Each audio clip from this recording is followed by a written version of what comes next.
I was about 12 weeks pregnant at the time, and it was 100% certainty that the baby would not live past 10 months at the absolute most and would be in excruciating pain. And I didn't want to put myself through that or my family through that. And my doctors were crying with me and were compassionate and wonderful, but equally essentially said, hey, we can't help you. By some insane miracle, there was a 1-week period where a judge lifted the ban on abortion in Kentucky. And so I was able to receive the care that I needed. On abortion in Kentucky. All right. Thank you so much. It's about the amendment on the ballot in November. Are you giving that any thought or know how you're going to vote? Yeah. Definitely no. She knew and she's going to vote no. A strong no. Oddly enough, I don't really consider it politically. It's not a political issue. For me, it's not a political issue. Now, it happens to be that that's how it will come to fruition, is through politics, but I think of it as a human rights issue, not a political issue. Recognizing that the year 2022 represented 3-letter affirmation of unborn. People here would not only fight for life in the womb, but then we are very, very involved in adopting children. We want mothers to have that option. If they cannot care for the child, there are many, many houses and homes where children will be loved and cared for. So this is big for me because I have 4 children that were adopted. Is the defense of unborn life, and what is it? Friday they shared all the victories that are going on. I fear for the world we're leaving behind. I don't feel like it's the same America I grew up in, and not for the better, for the worse. Again, people are more angry, people are more hostile, there's more uncertainty. I fear for my kids. Because they need care.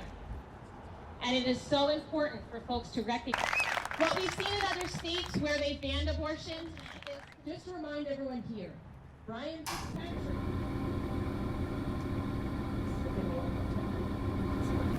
We know that abortion rights are on the line for specifically this gubernatorial race, but also for congressional races, because we have seen a number of policies put forward by our federal government that Congress could stop. We remember that night because we were all hoping. Women, men are allies. People are making their voices heard, talking about how this isn't right and how they're going to be voting in November to ensure that Democrats are elected up and down the ballot, because we are the only ones who will protect the rights.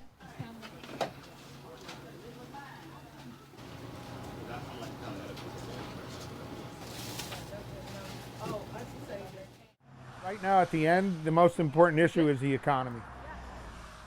When my wife and I go grocery shopping, the price of everything is up. Gas has come down, but everything else is coming up, so.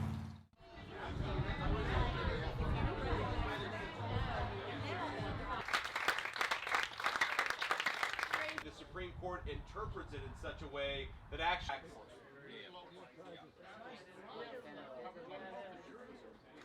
The more money you spend, the higher inflation is going to get. Right now, you see that on the Democrat side is that they believe spending more money is going to bring inflation down, which is completely, goes against common sense.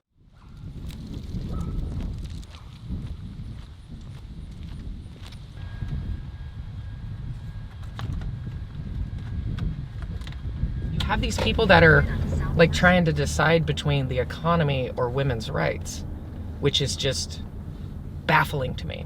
It's baffling. So what I say to these people when they challenge me is, you need to go talk to the women in your home about what's more important, their rights, their lives, or your economy, because everyone's paying more money for everything.